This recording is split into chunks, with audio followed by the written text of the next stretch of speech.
On December 31st, 2009, the streets of Olinda in Pernambuco pulsed with the energy characteristic of end-of-year celebrations. Colorful lights, loud music, and the smell of fireworks filled the hot northeastern summer air. Marcelo Santana, 32, and his wife Deborah Meneses, 28, had been planning for weeks the New Year's Eve party they would attend that night. After a difficult year, the couple saw the turn of the year as a new beginning, an opportunity for reconstruction. Marcelo, a civil engineer who worked at a local construction company, and Deborah, an elementary school teacher, were known for their discretion and steady routine. They had lived for 5 years in a condominium in the central area of Olinda, maintained good relations with neighbors, and were present in the lives of their family members. Nothing in his history suggested any type of involvement in risky situations. According to reports from Deborah's sister, Camila Meneses, the couple had confirmed their presence at a New Year's Eve party at the home of mutual friends Lucas and Patricia Ferreira, located in the Casa Caída neighborhood, approximately 4 kilometers from their residence. They were excited. Deborah called me at 7:40 p.m. asking if I had seen a bag she wanted to use at the party. Camila reported in her initial statement to the police. The condominium security cameras recorded the couple leaving at 9:37 p.m. Marcelo was driving his black Honda Civic, 2007, license plate K Guardican 5 and August 23rd, while Deborah was in the passenger seat.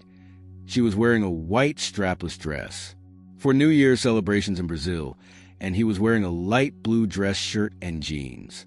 The weather was muggy, convention du averum, and a light drizzle had fallen earlier, but the weather conditions were good for driving. Marcelo's cell phone recorded a last activity at 10:14 p.m. when he sent a message to Lucas. "We're on our way. We got stuck in traffic on the main avenue. I'll be there in 20 minutes. This was the couple's last known communication. The party at the Ferreira house was scheduled to start at 10 p.m. When the clock already showed 11:30 p.m. and there was no sign of the couple, Lucas tried to call Marcelo 3 times without success. We thought they had given up or decided to go to another party. It was New Year's Eve. A lot happens," Lucas later declared. At midnight, along with the fireworks that announced the arrival of 2010, no one imagined that Marcelo and Deborah could no longer celebrate. The first real concern arose on January 1st, when Dona Marta, Deborah's mother, tried to contact them all morning without answer. "My daughter always called me on the first day of the year. It was our tradition. When noon came and she hadn't called, I felt something was wrong," he recounted in an interview with the local press at the time. It was João Carlos, Marcelo's brother, who formally reported the disappearance at the Olinda Civil Police Station on the afternoon of 1st. The police, however, suggested waiting longer, arguing that it was common for people to extend New Year's celebrations, especially young couples. The officer said they had probably decided to extend the party or take a last-minute trip, recalled João Carlos, visibly frustrated with the authorities' initial response. The first 48 hours after the disappearance were marked more by family anxiety than by action. Concrete investigations. The police only began to act effectively on the case on January 3rd, when the couple's absence from work and a lack of bank activity in their accounts raised a more serious alarm. The first measure was to issue an alert for the location of the vehicle, which was also missing.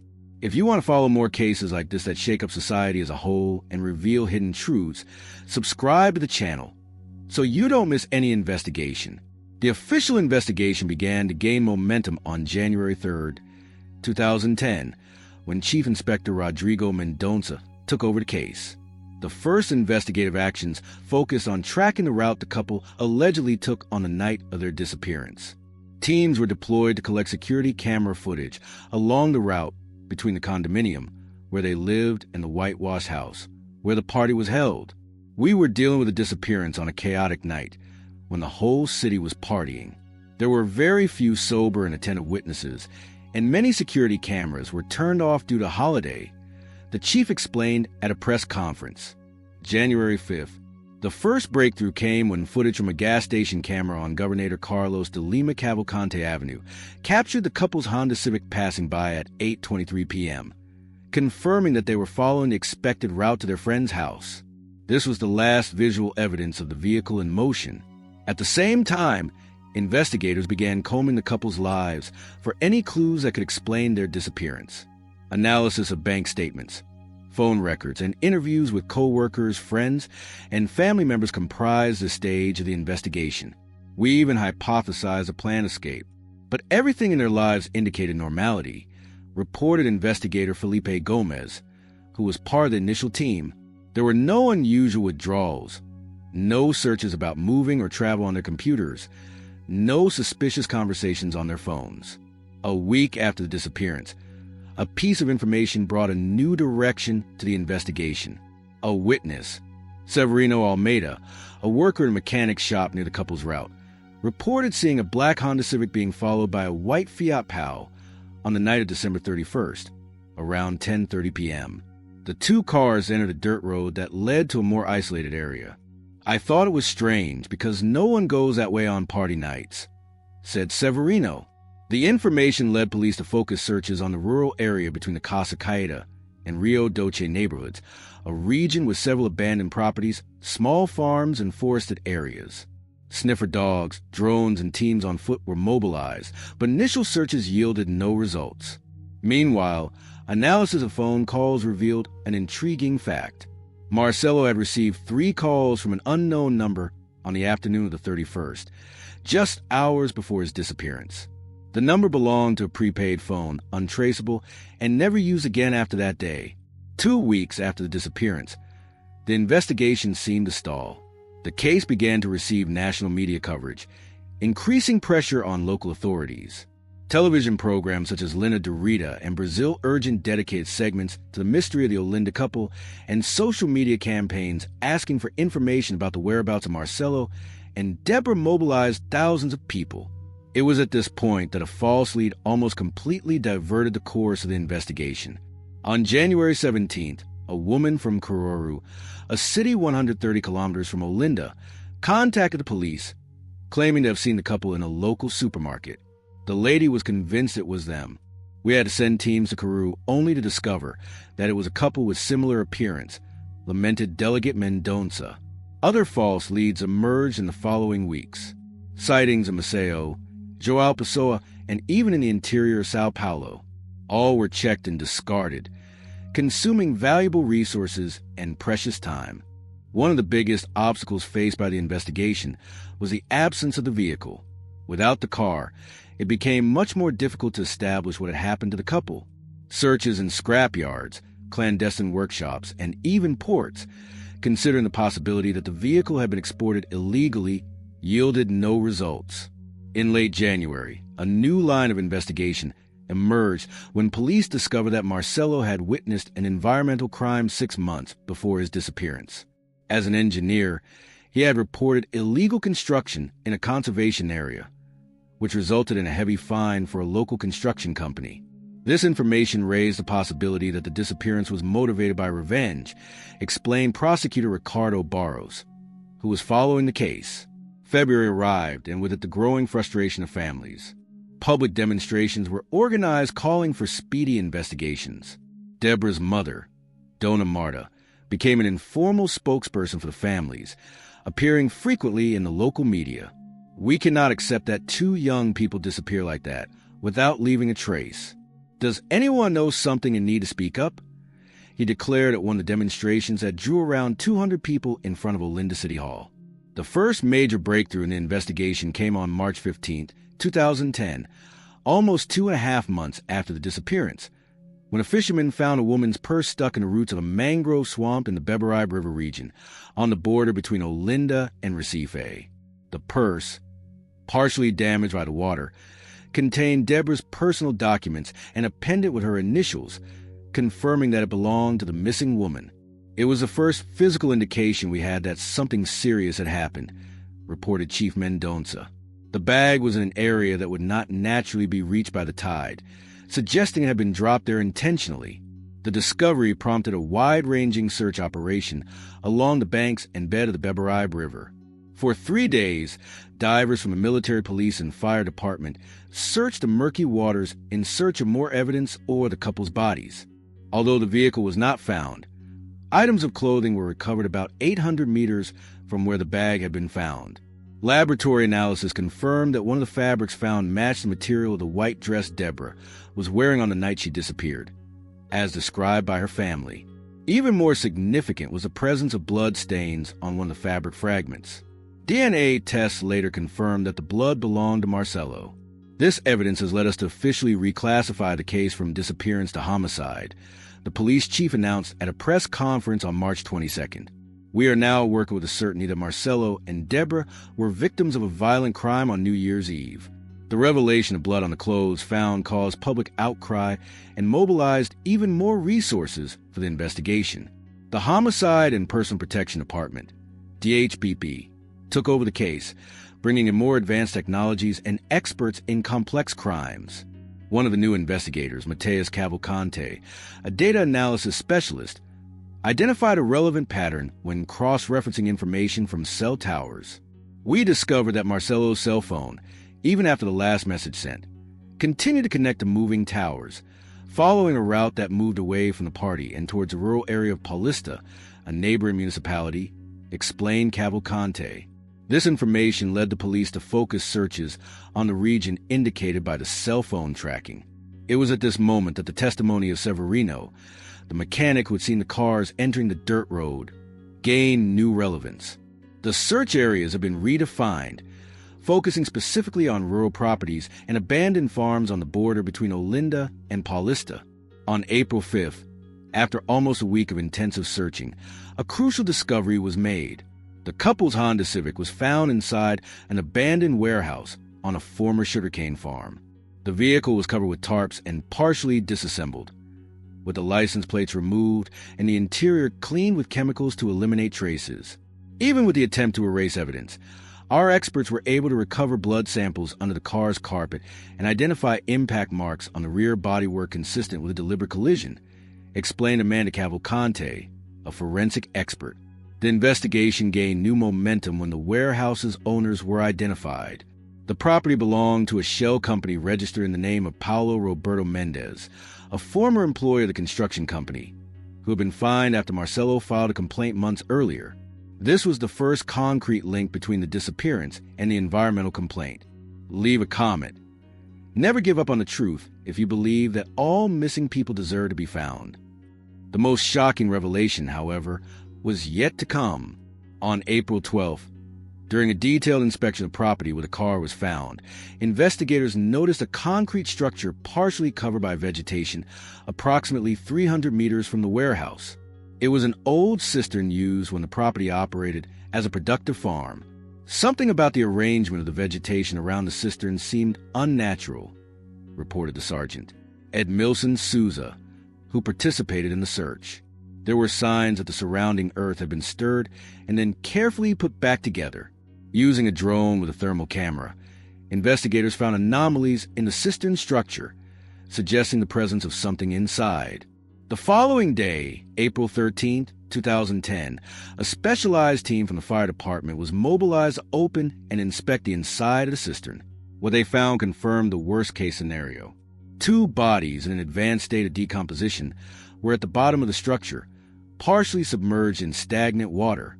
Physical characteristics, remaining clothing and personal items, such as Marcelo's wedding ring, strongly indicated that they were the missing couple. The official identification through DNA and dental tests completed on April 19 confirmed. The bodies were those of Marcelo Santana and Deborah Meneses, the couple who had set out to celebrate the arrival of 2010. They never reached their destination, meeting a tragic end in an abandoned cistern in a rural area. Confirming the identities of the bodies was only the beginning of a new phase in the investigation. Now, authorities focus on reconstructing the events of the night of December 31st, 2009, and identifying those responsible for crime. The autopsy revealed that both Marcelo and Deborah had died from head trauma, the result of blunt force trauma. Marcelo also had defensive wounds on his hands and arms, indicating that he had fought back against his attackers. Deborah had rope marks on her wrists, suggesting she had been restrained before being killed. The brutality of the crime and the careful concealment of the bodies indicated a premeditated homicide, carried out by people with knowledge of the area and sufficient time to plan and execute the crime. A crime without leaving any witnesses, Chief Inspector Mendonça assessed in his final report. The most significant breakthrough in identifying the culprits came with a thorough analysis of security camera footage from the gas station where the couple's Honda Civic was last seen. Using image enhancement technology, investigators were able to partially identify the license plate of the white Fiat Palio mentioned by Severino. The mechanic testified. The partial license plate led to a vehicle registered to Carlos Eduardo Santos, a former security guard for a construction company involved in the environmental crime reported by Marcelo. With this connection established, the police obtained search and seizure warrants for Carlos Eduardo's residence and the addresses of other former employees of the construction company. On April 28th, Carlos Eduardo was located in Jaboado dos Guararapes, a municipality in the metropolitan region of Recife, and taken in for questioning.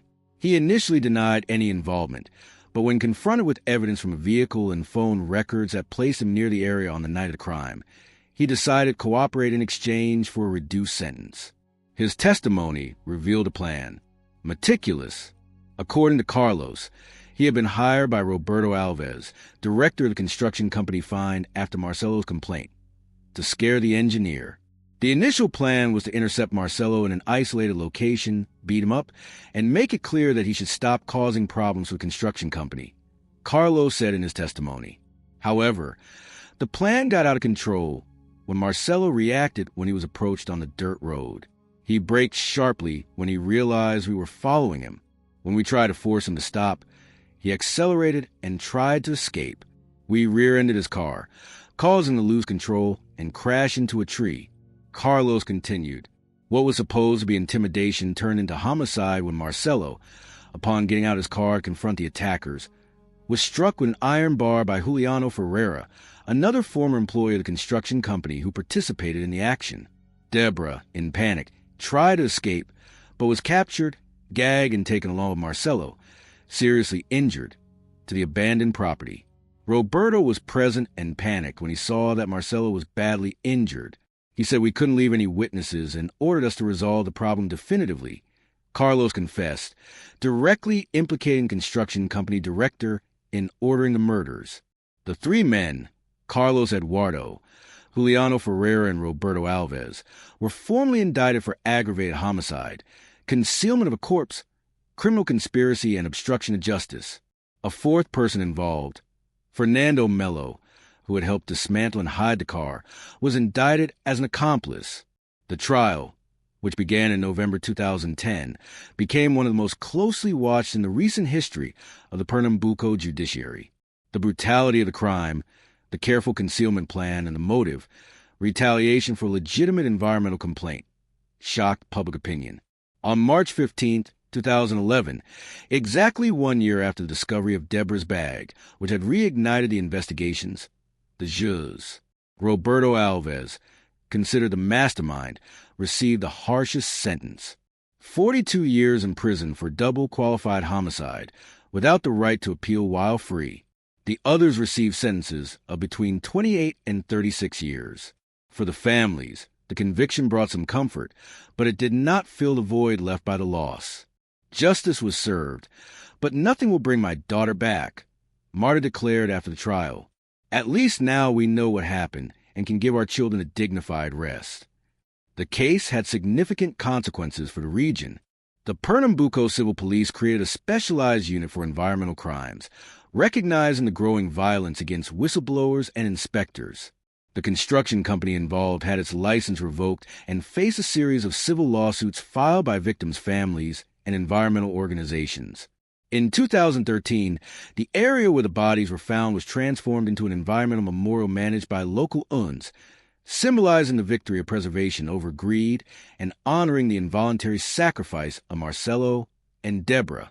The case of the Olinda couple entered Brazilian criminal history as an example of how investigative persistence, the use of forensic technology, and collaboration between different law enforcement agencies can solve even the most meticulously planned crimes. Today, more than a decade after crime, the families of Marcelo and Deborah keep their memory alive through a foundation that supports whistleblowers of environmental crimes and promotes environmental education in public schools in Pernambuco. This tragic story has become a symbol of the fight for environmental preservation and against impunity in Brazil. If you watch this far, it's because you care about these cases that scar families forever. Leave a comment saying, "I watched this far so I can get to know you and who truly cares about the search for truth." Don't forget to like and share this video so more people can learn about this story and reflect on the importance of protecting those who have the courage to report crimes. ISS